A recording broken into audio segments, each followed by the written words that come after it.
Hello everyone, मैं बसंत मौर्य स्वागत करता हूं आपको हमारे आईएएस पॉइंट के यूट्यूब चैनल पे। दोस्तों, आज हम लोग क्लास 8 के चैप्टर नंबर 3 जो है खनिज और शक्ति संसाधन के पार्ट 2 को कवर करने वाले हैं। इस वीडियो में पार्ट 1 को हमने पिछले वीडियो में कवर कर चुका है। तो चलिए शुरू करते हैं। पार्ट 2 में हमारा शुरू होता है पेट्रोलियम से। ये पेट्रोलियम जैसे कि कोयला के बारे में हम पढ़ चुके थे।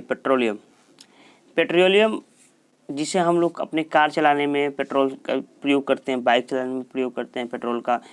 और पेट्रोल बहुत गाढ़े काले द्रव होती है जिसे पेट्रोलियम भी कहते हैं हम लोग।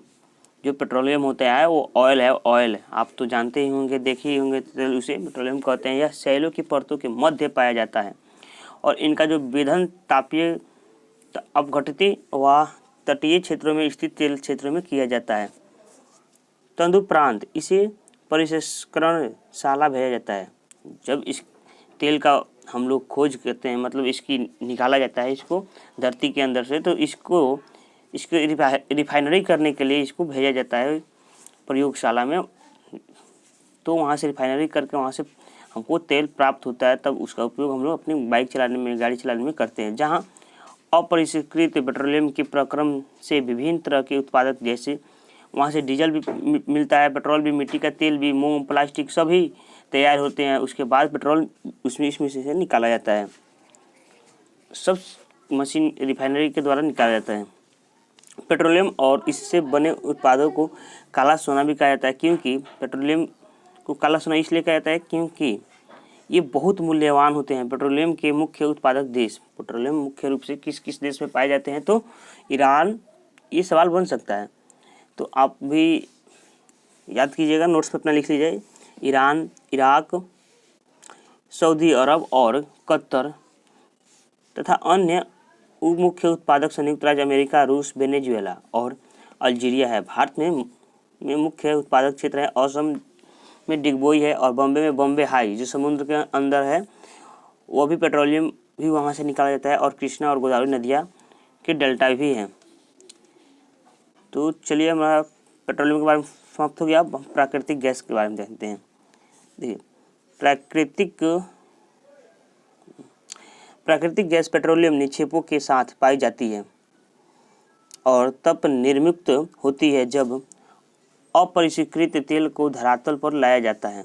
इसका प्रयोग घरेलू और वाणिज्यिक ईंधनों के रूप में किया जाता है। रूस में नॉर्वे, यूके और नीदरलैंड प्राकृतिक गैस के मुख्य उत्पादक हैं।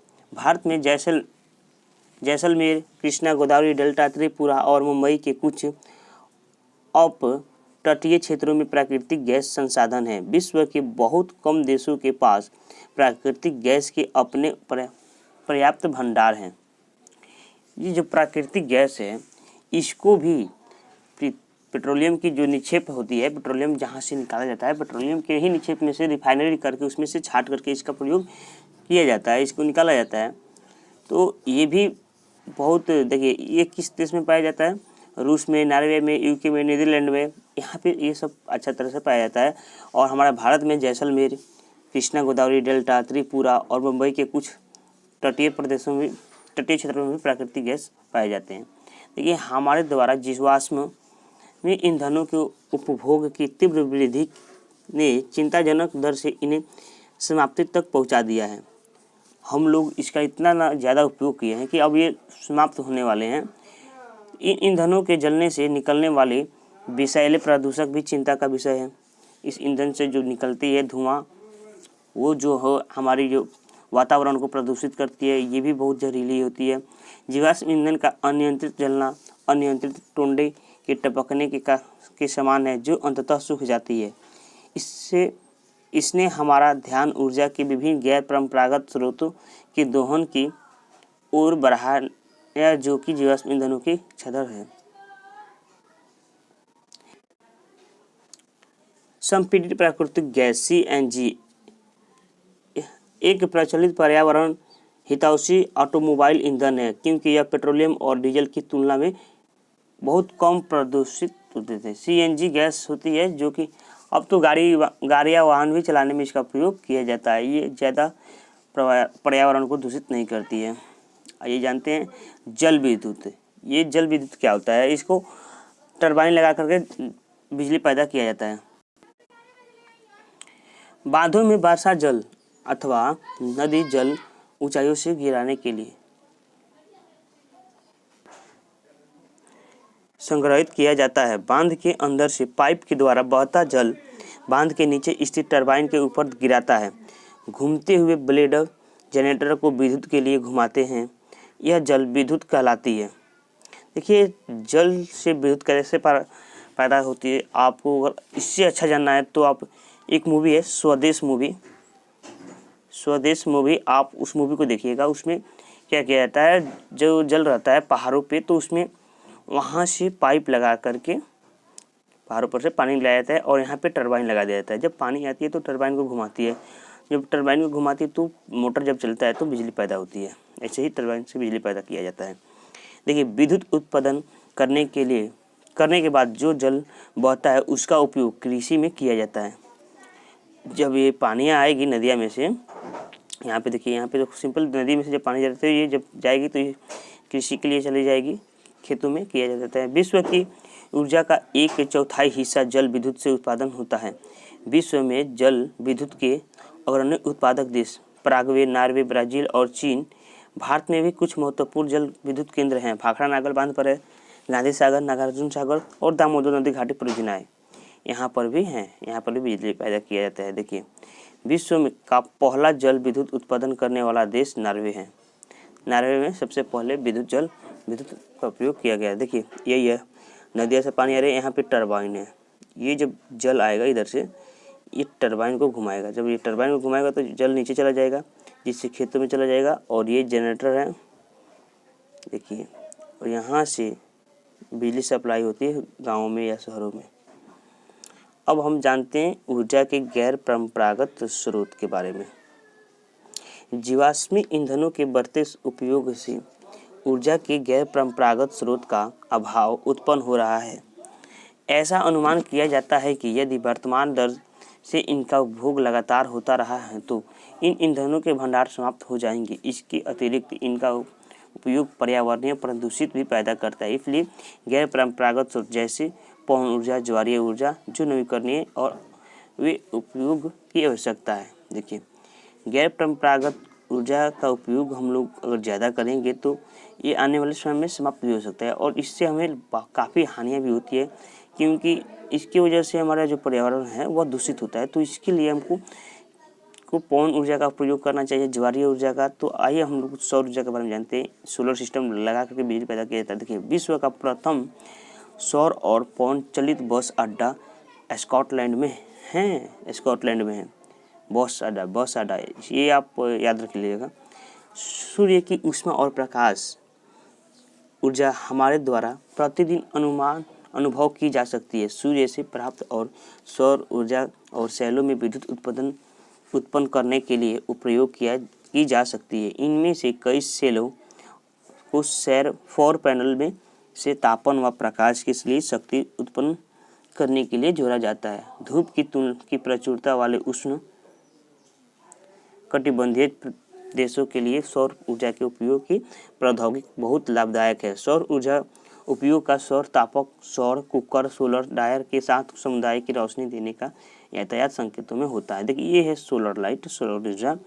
सोलर की प्लेटें होती है, पैनल होता है जो लगा दिया जाता है, इससे बिजली पैदा होती है। इसमें सिलिकॉन और एल्यूमिनियम शायद लगा रहता है।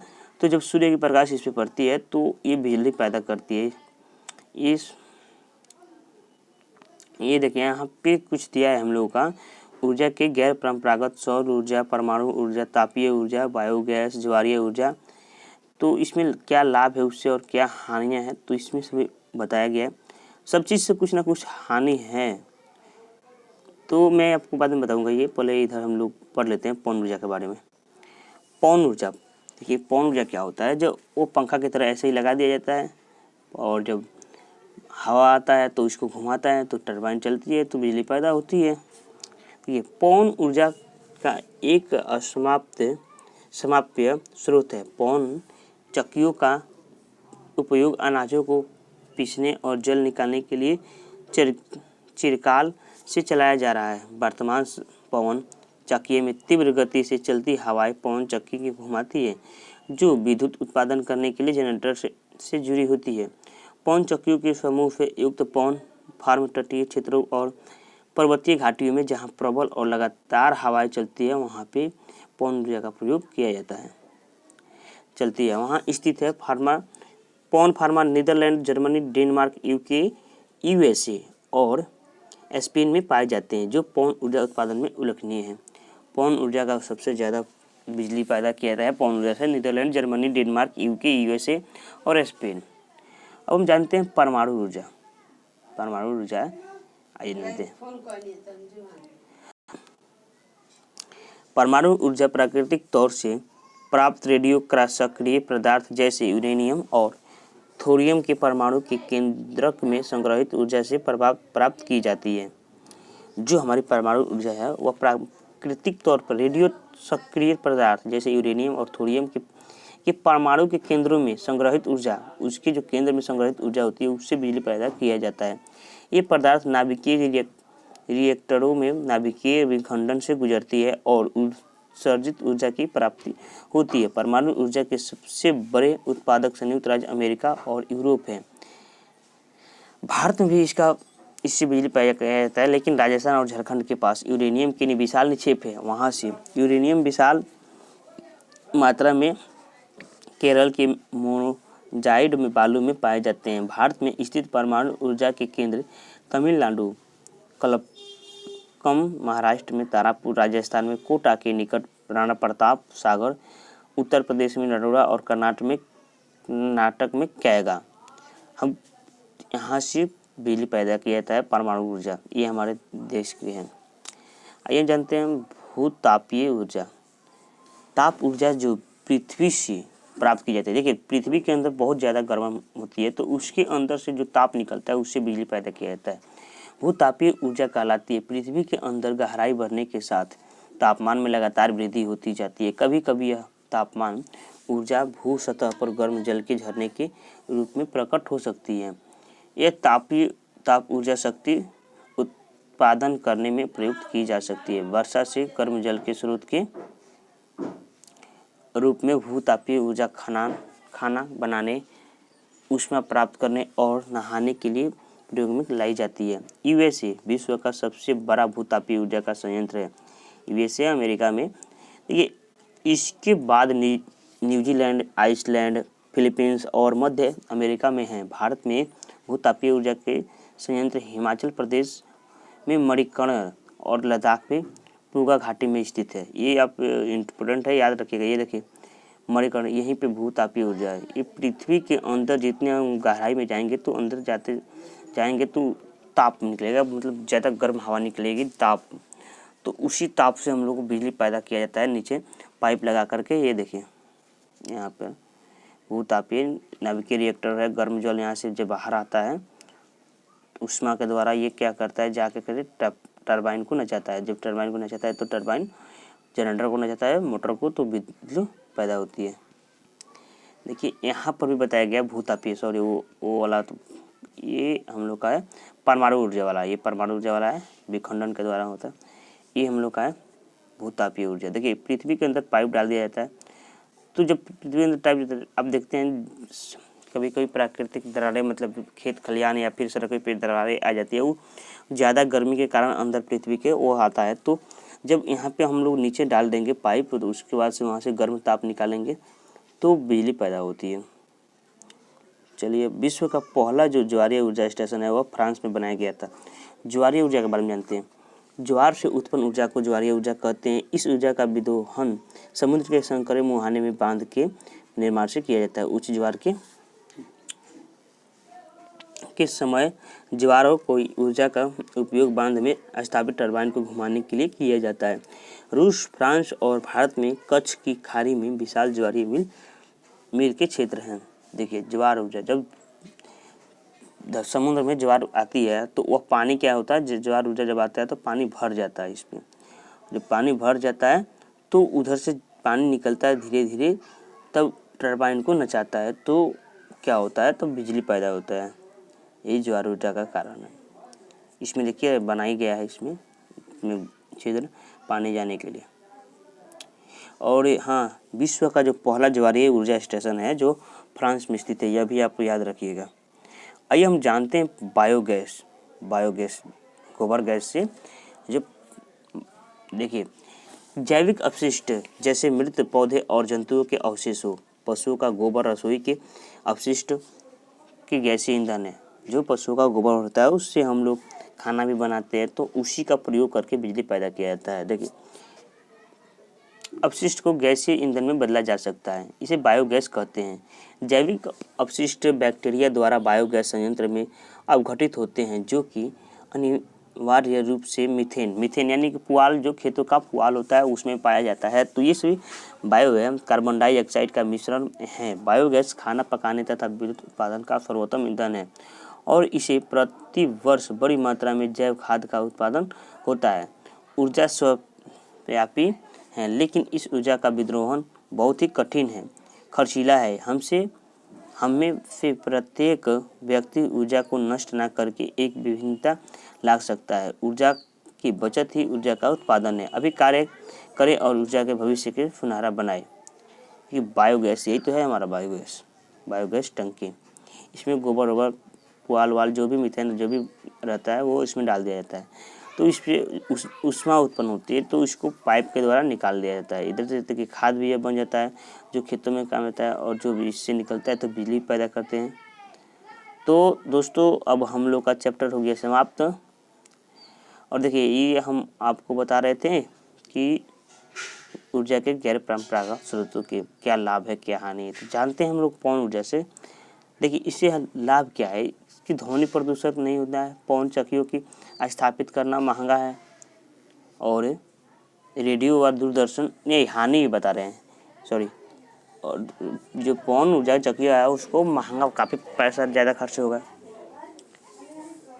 तो चलिए अब फाइनली अब आप लोग इसको देख लीजिएगा, अब लाभ हानि क्या बताएं। तो चलिए दोस्तों, चैप्टर और हमारे चैनल पे आप नए हैं तो प्लीज़ चैनल को सब्सक्राइब कर लीजिए, लाइक कीजिए, कमेंट कीजिए और वीडियो को ज़्यादा से ज़्यादा शेयर कीजिए।